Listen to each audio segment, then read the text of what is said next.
1999 hero Honda CBC launch ஆகி youngsters மத்தியில் ஒரு பெரிய வரவேற்பு பெற்று இருந்துச்சு. இது எல்லாத்தையும் தூரத்துல தான் நோட் பண்ணிட்டு இருந்த ஒரு இந்தியன் கம்பெனி 2 வருஷம் கஷ்டப்பட்டு 2001ல 150cc அண்ட் 180cc கேட்டகரியில ஒரு பைக்கை லான்ச் பண்றாங்க. அதுக்கு அடுத்த 2 டெக்கேட அந்த பைக் தான் ஆட்சி புரியுது. எந்த பைக்குன்னு கெஸ் பண்ணீங்களா? வீடியோக்குள்ள போலாம்.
என்னதான் ஹீரோ இந்தியன் கம்பெனியா இருந்தாலும் அவங்க அப்ப யூஸ் பண்ணிட்டு இருந்த இன்ஜின் எல்லாமே ஹோண்டா ஓடுது.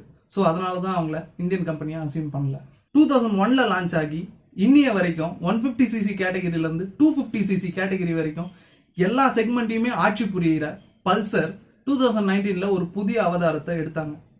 அது பிரம்மாண்டமான அவதாரம் கிடையாது, ஒரு சின்ன மார்வேஷன் தான். இந்தியாவில் 125cc பைக்ஸோட சேல் எப்பவுமே குதூகலமா இருக்கிறதால அந்த செக்மெண்ட்லயும் காலை பதிக்கிறதுக்கு நினைச்சாங்க பஜாஜ். அதுக்கு அவங்க புதுசா ஒரு பைக்கை ரெடி பண்ணாம அவங்களுக்கு எப்பவுமே சேல்ஸை குதூகலமா காமிச்சுக்கிட்டு இருக்கிற பல்சர் அப்படின்ற பிரம்மாஸ்திரத்தை தான் கையில எடுத்தாங்க. அப்படி என்ட்ரி ஆகி மார்க்கெட்ல கலக்கிட்டு இருக்கிற பைக் தான் பல்சர் 125. எதுக்கு ஒரு ரிவ்யூ வீடியோக்கு இவ்வளவு பெரிய இன்ட்ரோன்னு நினைக்கிறீங்களா? இவங்க பல்சர் 125ல சொல்லிக்கிற அளவுக்கு ஒன்றும் ஸ்பெக்ஸ் அண்ட் ஃபீச்சர்ஸ் அள்ளி எல்லாம் தெளிக்கல. பேஸ் வேரியன்ட் பல்சர் 150 இன்ஜினை மட்டும் ஸ்வாப் பண்ணிட்டு பல்சர் 125 ரிலீஸ் பண்ணிடுறாங்க. இதுல சொல்லிக்கிறதுக்கு தான் ஸ்பெக்ஸ் அண்ட் ஃபீச்சர்ஸ் பெருசா ஒன்றும் இல்லை. அட்லீஸ்ட் இவங்களுக்கு வரலாறாவது இருக்குது, சரி அதையாவது சொல்லுவோம்னு சொல்லிட்டு தான் சொன்னேன். இந்த பைக்கை பத்தி நான் டீடைலா ஸ்டடி பண்ணிட்டேன். ஸோ இதை ஃபுல் ரிவ்யூ அப்படின்னே நீங்க எடுத்துக்கலாம். ஃபர்ஸ்ட் பைக்கோட இன்ஜின். இது ரொம்பவே நல்ல ஸ்மூத்தான டியூன்ட் இன்ஜின் தான் சொல்லணும். இந்த பைக்கோட இன்ஜின் என்னை ரொம்பவே இம்ப்ரெஸ் பண்ணிச்சு. ஒரு 150cc பைக் அளவுக்கு இல்லைன்னா கூட ஒரு 125cc இதோட பெர்ஃபார்மன்ஸ் ரொம்பவே நல்லா இருந்துச்சு. வண்டி இன்ஜின் ரொம்பவே ஸ்மூத்தா இருந்துச்சு.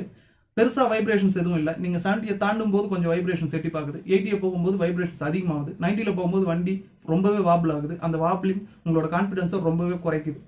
நீங்க 95 தாண்டும் போது அந்த வாபிளிங்கும் வைப்ரேஷன்ஸும் கட் ஆயிடுது. வைப்ரேஷன்ஸ் இருக்கு, பட் வாபிளிங் ரொம்பவே குறைஞ்சிருது. ஏன்னு தெரியல, 90sல போகும்போது மட்டும் வண்டி ரொம்பவே ஸ்ட்ரெஸ் ஆகுது. அதுக்கு மேல இதோட டாப் ஸ்பீட் அச்சீவ் பண்ணும்போது இன்ஜின் ஸ்ட்ரெஸ் ஆகுது, ரொம்பவே கத்துது, அது தெரியுது, பட் வாபிளிங் இல்லை. ஸ்ட்ரெஸ்ஸை பத்தி பேசும்போது நான் இதை சொல்லியே ஆகணும். வண்டி 60sல போகும்போது ரொம்ப ஸ்மூத்தா போகுது. 70ல போகும்போது கொஞ்சம் கத்துது. 80ல போகும்போது கொஞ்சம் அதிகமா கத்துது. அதை நீங்க தாண்டினீங்கன்னா ஐயோ எம்மா என்னை உற்று அப்படின்னு அலறுறது நம்மளுக்கு நல்லாவே கேட்குது. இந்த வாய்ஸை நம்ம கவனிக்க வேண்டிய கட்டாயம் இருக்கு. ஏன்னா இந்த இன்ஜின் அதுக்கு தயாரிக்கப்பட்டது இல்லை. பட் 70ஸ்குள்ள நம்ம என்ன சொன்னாலும் இந்த பைக் கேட்கும். இது அப்படி ஓட்டுறது ரொம்ப நல்லது. 125cc செக்மெண்ட்ல டாப் ஸ்பீட் 105 போறது ரொம்ப இம்ப்ரெசிவான விஷயம் தான். பட் நீங்க இந்த பைக்கை ஒரு வாட்டி அந்த ஸ்பீட்ல ஓட்டிட்டீங்கன்னா இன்னொரு வாட்டி அந்த ஸ்பீடுக்கு போக ஆசைப்பட மாட்டீங்க. பைக்கோட ஹார்ன் எனக்கு பிடிச்சிருந்துச்சு. ஏன்னா என்னோட பைக் ஹார்னை எந்த தெருவில் போய் அடிச்சாலும் ஐஸ் விற்கிறவர் வந்துட்டாரு அப்படின்னு தான் நினைக்கிறாங்க. எனக்கு இந்த பைக்கோட ஹார்ன் ரொம்பவே திருப்தியா இருந்துச்சு. அண்ட் பைக்கோட எக்ஸாஸ்ட் நோட் எனக்கு பிடிச்சிருந்துச்சு. 250F எக்ஸாஸ்ட் நோட்டோட கனெக்ட் பண்ணி பார்க்க முடியுது. அண்ட் பைக்கோட சீட்ஸ் மாடரேட்லி கம்ஃபர்டபுள்னு சொல்லலாம். நான் 1 ஹவருக்கு மேல கூட கண்டினியூஸ் ரைட்ஸ் பண்ணி பார்த்தேன். எனக்கு பெருசா ஒன்றும் அன்கம்ஃபர்டபுளா ஃபீல் ஆகல. பில்லியனுக்கும் சேம் ஃபீலிங் தான். பட் பைக்கோட சீட்டிங் போஸ்டர் மற்ற 125cc பைக்ஸோட கம்பேர் பண்ணும்போது கொஞ்சம் ஃபார்வர்ட் டில்டடா இருக்கு. அது பெருசா ஒன்றும் அன்கம்ஃபர்டபுளா இல்லை. நீங்கள் ஒரு 2 நாளைக்கு ஓட்டிட்டீங்கன்னா அது உங்களுக்கு டிஃப்ரெண்ட்டாகவே தெரியல, நார்மல் ஆகிடுது. அண்ட் பேக் பெயின் எதுவும் நான் ஃபீல் பண்ணலை. அண்ட் இந்த seats split seat and single seat variant 2 வேரியண்ட்டுமே தராங்க. நீங்கள் எது கேட்குறீங்களோ அது பண்ணி தராங்க. சஸ்பென்ஷன்ஸ்னு பார்த்தா கொஞ்சம் ஆவரேஜான சஸ்பென்ஷன்ஸ் தான். ஹை ஸ்பீட் ஸ்டெபிலிட்டி தரக்கூடிய சஸ்பென்ஷன்ஸ் இது கிடையாது. பட் சின்ன சின்ன பார்ட் ஹோல்ஸ்லேயோ ஸ்பீட் பிரேக்கர்ஸ்லேயோ ஏற்றும் போது உங்களுக்கு பிரச்சனை இருக்கான்னு கேட்டால் கண்டிப்பாக இல்லை, ரொம்ப ஸ்மூத்தாக தான் இருந்துச்சு. அண்ட் கிரவுண்ட் கிளியரன்ஸும் கொஞ்சம் நல்லாவே கொடுத்துருக்காங்க. ஸோ ஸ்பீட் பிரேக்கர்ஸில் தைரியமாக ஏற்றி இறக்கலாம். டயர்ஸ்னு பார்க்கும்போது கொஞ்சம் திக்கான டயர்ஸாக கொடுத்துருக்கலாம். ஏன்னா ஸ்லிப்பரியான ரோட்ஸில் ஓட்டும்போது இதோட கிரிப்னஸ் எப்படி இருக்கும்னு தெரியல. ஏன்னா நான் ஓட்டி பார்க்கறதுக்கு ஸ்லிப்பான ரோட்ஸோ இல்லை மழையோ இல்லை. பட் நான் ஓட்டி பார்த்த வரைக்கும் டயர்ஸ் நல்லா தான் இருந்துச்சு, ஸ்லிப் எதுவும் ஆகலை. பட் இருந்தாலும் கொஞ்சம் திக்கான டயர்ஸ் கொடுத்துருக்கலாம். கிளச்சுன்னு பார்க்கும்போது கொஞ்சம் ஹார்ட் கிளச் தான். நீங்கள் டிராஃபிக்கில் அடிக்கடி பிடிக்கும் போது விரல் வலிக்கும். அதுக்கு ஒன்றும் பண்ண முடியாது, பிகாஸ் இது கம்யூட்டிங் பைக் தான். கம்யூட்டிங் பர்பஸ்க்கு தான் யூஸ் பண்ணுவீங்க, டிராஃபிக்கில் தான் ஓட்டுவீங்க, கை வலிக்க தான் செய்யும். பிரேக்ஸ்னு பார்க்கும்போது பேக் பிரேக்ஸ் வீக்குன்னு தான் சொல்லணும். ஃப்ரண்ட் பிரேக் வாங்கின புதுசில் நல்லா இருந்துச்சு, பட் இப்போ சுத்தமாக பிடிக்கல. இப்போ 4000 கிலோமீட்டர்ஸ் ஓடிடுச்சு, பேட்ஸ் தேஞ்சிட்டு கூட இருக்கலாம். பட் என்ன கேட்டால் ஒரு அட்லீஸ்ட் 5000 கிலோமீட்டர்ஸ் ஆகுது ஃபேக்ட்ரி ஃபிட்டட் பேட்ஸ் நான் வரணும்னு எதிர்பார்ப்பேன்.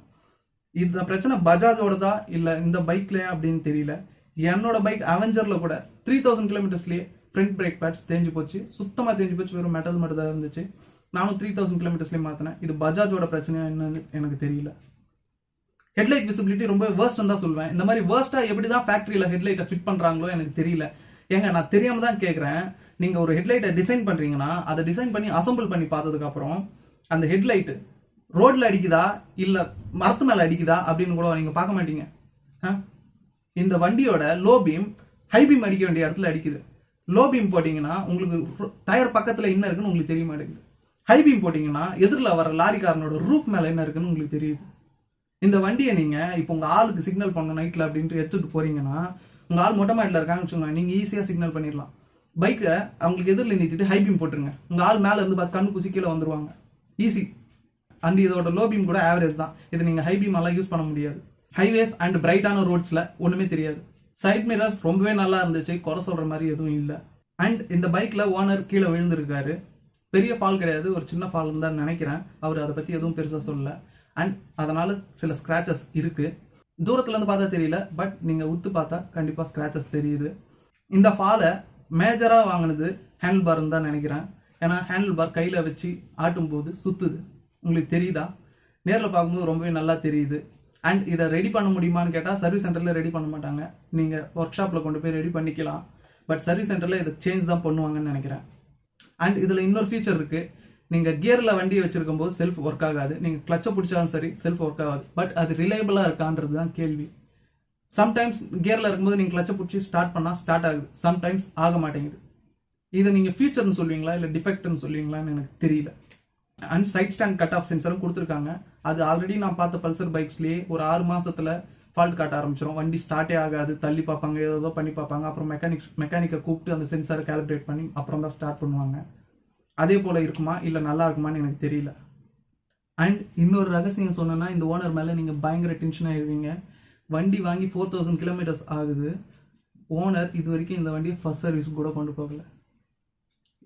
ஃபர்ஸ்ட் சர்வீஸையும் ஸ்கிப் பண்ணிட்டு செகண்ட் சர்வீஸையும் ஸ்கிப் பண்ணிட்டு 4000 கிலோமீட்டர்ஸாக வண்டியை ஓனர் ஜாலியாக ஓட்டிக்கிட்டு இருக்காரு. ஈவன் இன்ஜின் ஆயில கூட சேஞ்ச் பண்ணலை. அவர் மேலே குறை சொல்ல முடியாது, ஏன்னா அவர் வண்டியை வாங்கிட்டு வாங்கின கையோட அவர் வேலையை பார்த்து வெளியூருக்கு போயிட்டார். வண்டியை வீட்டில் வச்சிருந்தா வீட்டில் பசங்க எடுத்து ஓட்டி ஜாலியாக ஓட்டிகிட்டு இருந்திருக்காங்க. சர்வீஸே விடலை, இன்னி வரைக்கும் விடலை. இதில் நான் சொல்ல வர்றது என்னன்னா, அப்படி ஃபர்ஸ்ட் சர்வீஸ் அண்ட் செகண்ட் சர்வீஸை ஸ்கிப் பண்ணியும் ஆயிலே மாற்றம் ஃப்ரெஷ் ஃபேக்ட்ரி ஆயிலில் ஓடிக்கிட்டு இருந்தாலும் வண்டியோட இன்ஜின் எனக்கு எந்த ட்ரபுளோ எதுவுமே காட்டலை. வண்டி இன்ஜின் ரொம்ப ஸ்மூத்தாக தான் ஃபீல் ஆச்சு. எந்த நாய்ஸோ இல்லை எக்ஸ்ட்ரா வைப்ரேஷன்ஸோ எதுவும் நான் ஃபீல் பண்ணலை.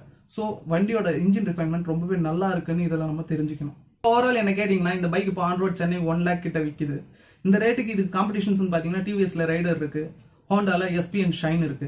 5000 அதிகமாக கொடுத்தா நீங்கள் ரைடர் வாங்கலாம், இல்லை 5000 கம்மியாக கொடுத்தா நீங்கள் ஹோண்டால ஷைனே வாங்கிடலாம். உங்களுக்கு பெட்டர் அண்ட் ஸ்மூத் இன்ஜின் ஷைனில் கிடைக்குது.